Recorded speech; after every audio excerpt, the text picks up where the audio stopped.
Hi there, welcome back to our channel, Asset Coach and Tax Strategist. I'm Robert Wolf with Terra Firma Business and Financial Consultants. Remember, this channel is for you as a small business owner, designed to go through what we call the economic termites. And those are taxes, inflation, time, laws and regulations, and debt. And these are the things, these termites are what eat away at your wealth and your hard work and everything you're trying to do to accomplish for yourself, your family, and your community.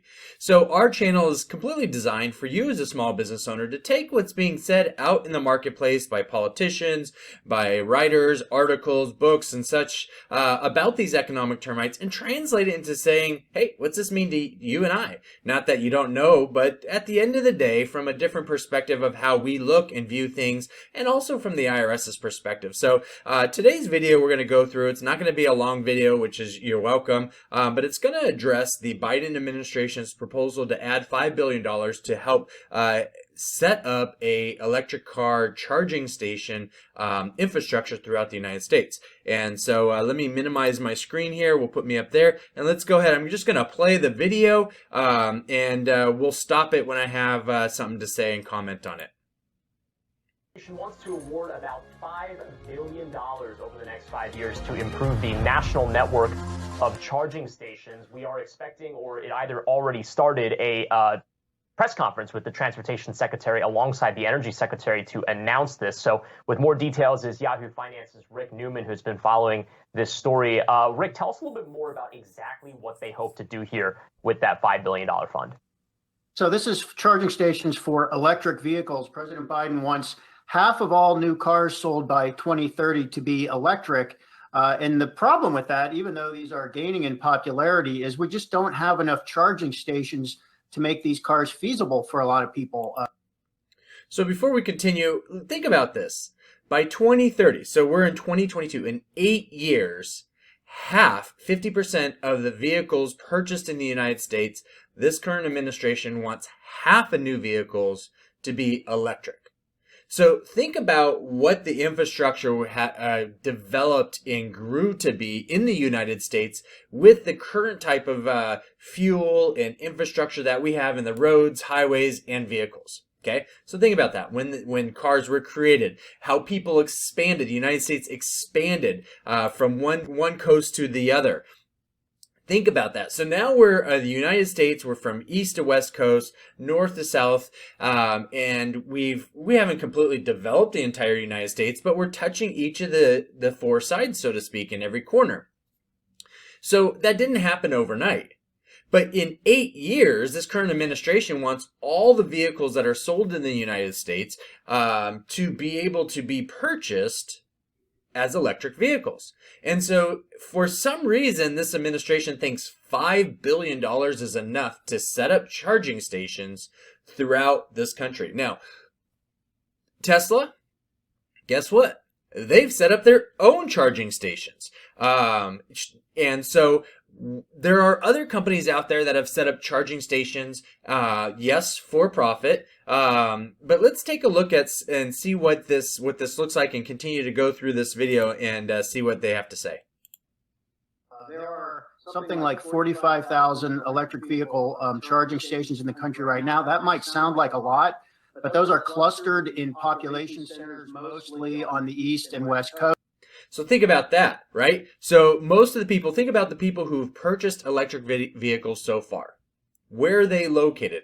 Highly density cities, right? Highly populated, highly density cities where they really care about electric vehicles. They don't care about how they're created and all the time and energy and the fuel and the resources that they're trying to save the planet. They don't care about the dialogue and the conversation about how it uses more of resources to make these electric vehicles. They don't care about how now you have these batteries that can't be disposed, and they don't care about all that. They just care about, hey, I'm doing my small little part. I'm buying electric vehicle. So besides all of that, where are they all located? In highly density populated areas. So yeah, that's where I see all the charging stations. Now, I'm originally from Southern California, and so there's it's about a 3.5 hour drive to Las Vegas, Nevada. Halfway there, guess what there is? A Tesla charging station. What is Tesla doing? Hey, by the way, if you purchased our vehicles, we're going to put a charging station halfway so you guys can charge your vehicles and get to Vegas. Sounds pretty legitimate to me. Now imagine throughout the rest of the country, how many of us have taken drives from Southern California to Northern California? That's a 12-hour drive. How many times do we have to stop to charge a vehicle? I don't know. I don't have an electric vehicle. If you're going from east to west coast to east coast, central the United States to the coast, central to the north, or any other direction, think about how long or how many times you need to stop to do a charge on your vehicle. I don't know the answer to that. And I would imagine it depends on the size and the type of battery you have, the age of the battery. I know with my cell phone that over a period of time, guess what? It doesn't hold a charge. So I'm driving a cell phone now, and the more I charge it, the more I drive it, the less it holds. So do I have to have a trailer battery pack? Like I have a supplemental battery pack for my cell phone? Do I have to have a trailer battery pack? I mean, yeah, obviously I'm being facetious, but this is the common sense. Now, I understand we got to start somewhere. If this is important for the collective United States, we have to start somewhere. I get that. But that somewhere has been started. Now to jam and shove, I mean, California has the most restrictive vehicle laws and energy and emission laws than anywhere else in the United States, and they tax you more for your vehicles and your gas than anywhere else in the United States. So let's go ahead and minimize and continue. And there are large stretches of highways throughout the country where there are no charging stations, or there might only be one or two. And keep in mind, it takes about 45 minutes at a fast charging station to fill up your car. Okay, 45 minutes to charge your car, right? How many times are you at the gas station just not filling up the entire gas because you can't wait an extra 2 minutes to fill up the full tank? You know, this is good enough, and you stop and you go ahead and continue on with your day. How many of you have gone to the grocery store, used your credit card, slide in your credit card, and it's taking forever to process when we switch from swipe to chip, right? Now we're switching from chip to tap, or your cell phone to pay.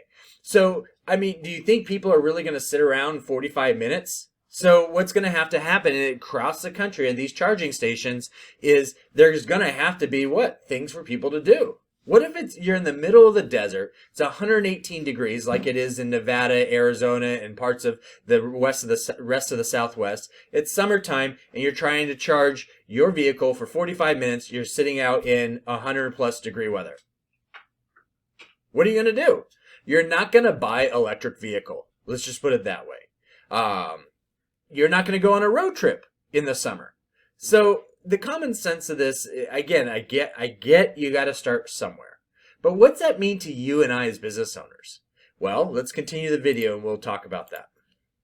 From zero to full capacity. So a lot of people just will not buy an electric vehicle because they don't think they'll be able to charge it on a long road trip as easily as they can a gas powered car, and they're right about that. So the idea is to get these new charging stations along the highways first, so that you're enabling people to take long road trips and you remove that fear of running out of juice, and then start to focus on smaller areas and some rural areas. But first, hit the highways. That's what they're trying to do here. And, Rick, when we talk about that goal of 50% of cars or new cars being sold being EVs by 2030, I mean, that requires a massive infrastructure build out. You've got $5 billion worth of charging stations going out, but some estimates say it's got to be $50 billion if you're trying to build a national network. They have an additional 2.5 to work with if you're talking about how much was set aside in the infrastructure bill. Do we have any idea how that's going to be deployed? Right. So $5 billion is actually not a lot. In infrastructure terms, keep in mind, electric green energy investments were a very small part of this bipartisan infrastructure bill that Congress passed. Hold on a second. Green energy was a small part of the infrastructure bill. wasn't green energy and Build Back America, the infrastructure bill, isn't that all about your green energy? What are we talking about here? And we know $5 billion is not a lot. You and I know that for the entire United States. So it's going to the right. It's going to need to be 50 billion. Well, what's the balance? Well, at the end of the day, people aren't going to do it unless there's a return. So who's gonna back up and pay for the maintenance and the ongoing maintenance and servicing of these charging stations in the middle of the United States? Okay, is it going to be a power company? If so, what if you're driving in and there's severe weather in the area that you're driving and power goes out on the grid in that area? Does your charging station, is it emergency charging and you can still charge? Or are you going to be stuck in severe weather with no juice in your vehicle and no juice in the juice that's going to go into your juiced vehicle? What are you going to do? What are you going to do? So I get action needs to be taken, but it would be nice for the politicians, when they have an idea, actually explain a little bit more what their thoughts are of how they're going to address these. Or do they just not care and they're just going to do something to make it sound like they're doing something, and that you and I are feeling so warm and fuzzy that our politicians are doing something for our benefit, which $5 billion we're paying for. That's our money, taxpayers. So we're saying 50 billion. That's still our money, no matter what the dollar amount is. So let's minimize and see what the rest of the video says. President Biden signed last November. Biden wants a lot more in his Build Back Better legislation. A lot of that is for electric vehicles and other forms of green energy, and of course Congress is somewhat stuck on that. So I guess, Akiko, you could say this $5 billion is a start. There's, as you pointed out, another 2.5 or so behind that. Again, that will focus more on rural areas. But we need more. And another big factor here is that electric vehicles are still too expensive for many people. So Biden wants to get some expanded tax credits for people buying electric vehicles. We'll see if that. There it is. There it is. So the cost for the average American, okay, remember, this current administration, the things that they're doing is because they're concerned about you, the average American. Okay, now you and I, Mr. Business Owner, we're kind of stuck in a situation where they're trying to pit us against everybody else and saying that you and I need to pay more taxes. But what's interesting about this is that they're saying here that there's going to be a cost. And how does the cost of these vehicles go down? By demand, right? Supply and demand. And forget the supply chain issues we have right now. Let's just assume we're early 2020 or 2019, and we have no supply chain issues. Let's think of the best. Okay, what is the cost of these vehicles? Is demand going to be so high because we have to buy these now? Are you and I as taxpayers going to be penalized because we don't have electric vehicle? We have 4 vehicles in our household. At least 2 need to be electric. There's 2 vehicles in our household. At least 1 has to be electric. Is that going to be the rule? What if I have 2 vehicles, I don't drive a lot, and I ride my bike to work? Does that count? Do I have an exemption, or will I be penalized? So right now what they're saying is 5 billion, possibly 2.5 billion. Let's say that's 7.5 billion. We all know common sense is going to cost more. So let's just say, use those words, 50 billion that they used before. But now they're going to give tax credits. Well, that's what the government does for businesses, to incentivize businesses and you and I to go do what? To follow what they tell us to do. Okay. But what happens with these tax incentives? How does this affect you and I as taxpayers? Well, guess what? That means the government takes less revenue, which is okay, which is what we're striving for. But isn't this in areas that we have the opportunity to choose? Or do you think at some point they're going to demand, if you're going to have a vehicle, you have to have at least half of the vehicles in your household be electric? If not, are they going to demand you to have solar panels and your house has to be 100% green, air quotes, so you can have another vehicle that is gas powered? What do you think this is going to look like? Okay. And so you and I kind of see the writing on the wall. We've already seen decisions that have happened, not just recently, but over the last few years, 5, 10 years. You can go even longer, and you can see how decisions. You can use plastic bags as an example. Don't use paper. It's bad for the environment. It's bad for the trees. Use plastic. Now plastics are bad for the environment. They're bad. We can't recycle them. So go back to paper. No, go use your own bags at the grocery store. Oh, wait, hang on. If you aren't cleaning them, then that could cause someone to be... You see that it's cause and effect. Everything is cause and effect. Again, I know we need to start someplace, but do we need to have an electric vehicle to go cross country? Is someone really going to use electric vehicle to go cross country? Maybe they set up a transportation program to where electric vehicles, if you want to go use a train station, use train cars that are conveniently dropped off in certain hubs in the United States that you can unload your vehicle and then go on to your destination. Why can't we do that like we do with airports?